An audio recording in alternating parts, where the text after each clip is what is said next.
আমি হাসির রাজা সুরুৎ বাঙালি। আমি 90 দশকের কৌতুক অভিনেতা। ছবি অনেক করেছি, প্রায় 500-র মতো। তো আজকে বেশ 4-5 দিন ধরেই আমি এফডিসিতে আসতেছি। আগামী 3 তারিখে আমাদের নির্বাচন, 2026-28 নির্বাচন হবে। এই নির্বাচনের খুব রমরমা গরম, মানে রমরমা গরম ভাবে চলতেছে। একটু আগে আমরা জাকিরের মিলাদ মাহফিল খেলাম, সবাই একসাথে বসে, খুব ভালো লাগলো। আল্লাহ যাতে জাকিরকে জান্নাতবাসী করেন, আমার মন থেকে আমি এই দোয়াই করব। তো ভাই সব, 3 তারিখে আমরা সবাই ভোট দিতে আসবো, আপনারাও আসবেন। সাংবাদিক ভাইদেরকেও দাওয়াত রইল, সাংবাদিক ভাইরা এসে ছবি টবি উঠাবেন, এগুলো সারা বাংলাদেশে ছড়াইয়া দিবেন, সেটা একটা খুশির খবর। তো আমাদের কাছে খুব ভালোই লাগে প্রত্যেকটা 2টা বছর পরে বা 1টা বছর পরে যখন নাকি এই যে আপনার হয়, মানে যে নির্বাচন হয়, এই আনন্দ উপভোগ একটা ঈদের মতো, ঈদ পূর্ণমিলনীর মতো হয়, খুব ভালো লাগে। 2টা প্যানেল, একটা প্যানেল হইল গিয়া আমাদের শিবা সারু সভাপতি আর জয় চৌধুরী সাধারণ সম্পাদক। তো এরা নিয়ে একটা প্যানেল করেছে। আরেকটা প্যানেল করেছে আমাদের একসময় আমি দেখেছি ডাবি, তারপরে ফাইটার, তারপরে প্রযোজক, পরিবেশক, তারপরে সে আজকে বাংলাদেশ চলচ্চিত্র শিল্পী সমিতির সভাপতি হয়ে দাঁড়িয়েছে, যেটা 3 তারিখে তারা লড়তে যাচ্ছে। সে হলো আরমান। আর সাধারণ সম্পাদিকা হলো আমাদের শ্রদ্ধেয় বাজন আনোয়ারা আপা। আনোয়ারা আপার একমাত্র মেয়ে মুক্তি, এ হলো আমাদের ভাগ্নি। তার জীবনের প্রথম ছবিতে ওমর সালির সাথে যখন অভিনয় করে, সেই ছবিতে আমি কাজ করেছিলাম। তখন থেকেই মামা ডাকতো, তখন চিকুর চাকুর ছিল, এখনো সেই মামাই ডাকে, মামা ভাগ্নি। তো তারা দুইজন, আর তারা হলো এদিক দিয়া।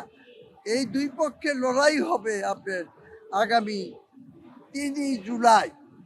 এই লড়াইয়ে ভাই খেলাধুলায় তো হার জিত আছেই, একদল হারবে, একদল জিতবে। কারা হারবে কারা জিতবে সেটা উপরওয়ালাই জানে। যখন যারা জিতবে আমরা খুব আনন্দ করব, যারা একটু হারবে মনে হয়তো কষ্ট হবে। এই এই এইটাই তো শেষ নয়, নির্বাচন তো আরও আছে। আর খেলাধুলায় হার জিত তো আছেই। আমি মনে করি ইনশাল্লাহ ওই দিন খুবই আনন্দ হবে, ভালো হবে, আমরা সবাই খুব মজা করব। এইটাই হলো আমার চাওয়া। এখন আগে আটাকে ব্রেকিং কমো, হেঁটেই তো বুঝতে পারতাছি না কার একে ব্রেকিং কমো। এখন মনে করেন উভয় দলই মনে করতেছে আমরা বিপুল ভোটে জয়ী হব, আরেক দলও মনে করতেছে আমরা বিপুল ভোটে জয়ী হব। এখন জয়ী আর জয় পরাজয়টা সেটা আমরা ওই 3 তারিখে মাঝামাঝি সময়টায় বুঝতে পারবো কে কত দূর আগায় আছে।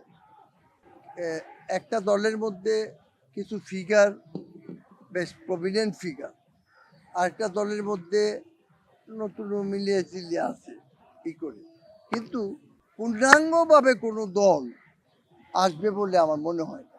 ভেঙে চুরে আসতে হবে। এখান থেকে এই আসবে, এখান থেকে এই আসবে, এখান থেকে এই আসবে, এখান থেকে এই আসবে, এইভাবে করেই একটা পুরো একটা প্যানেল তৈরি।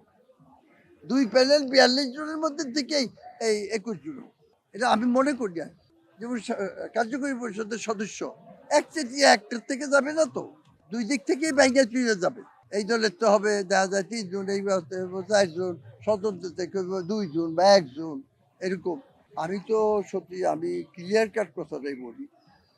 আমি মনে করেন সপাসেক ছবি করেছি। সর্বশেষ ছবি প্রিয়া, আমার প্রিয়া শাকিব খান হিরো ছিল, যেই ছবি দিয়ে সে অনেক মানে ডিমান্ডেড করছিল আর কি। ওই ছবিটা করার পরে আমি উমরা হজ করি।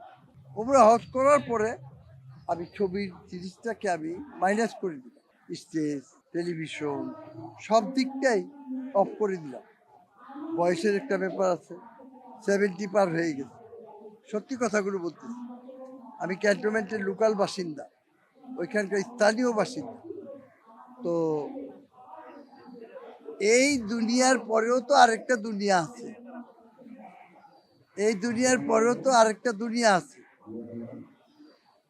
সেই দুনিয়ায় তো জন্য কিছু করতে হয়, তাই একটু নামাজ রোজাও করি। এই সাইডটা একটু কম, শুধু দাওয়াত, পিকনিক, ইফতার পার্টি, এই সমস্ত কিছুতে যখন ডাকে অ্যাটেন্ড করি। ইভেন এখন কন্টিনিউ অ্যাটেন্ড করবো 3 তারিখ পর্যন্ত। ওরা অনেক সময় মাইন্ড করে, মনে করেন নতুনত্ব যদি তুইলা ধরি যে আমাদের সামনে আসছে, এইভাবে আসছে, এইভাবে আসছে, ওরা মনে কষ্ট করে। ও না, মানে নাসরিন নাসরিন দিলদার ভাইয়ের কো আর্টিস্ট, আমার কো আর্টিস্ট, আরও অনেকেরই কো আর্টিস্ট। তো নাসরিন অনেকদিন পরে আরবান প্যানেলে দাঁড়ানোর পরে মোটামুটি আমরা আশা করি, আমিও বলবো, আপনারা নাসরিনকে ভোট দেবেন, ভোট দিয়ে তাকে জয়যুক্ত করাবেন।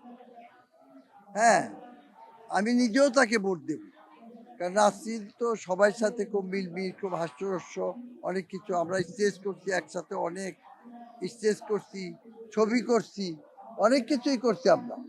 কিন্তু এখন মনে করেন যে এই নাসরিন নাসরিন যখন দাঁড়াইছে, তার সম্মানটাও তো আমাদের রাখতে হবে, তাকে পাশ করাতে হবে না?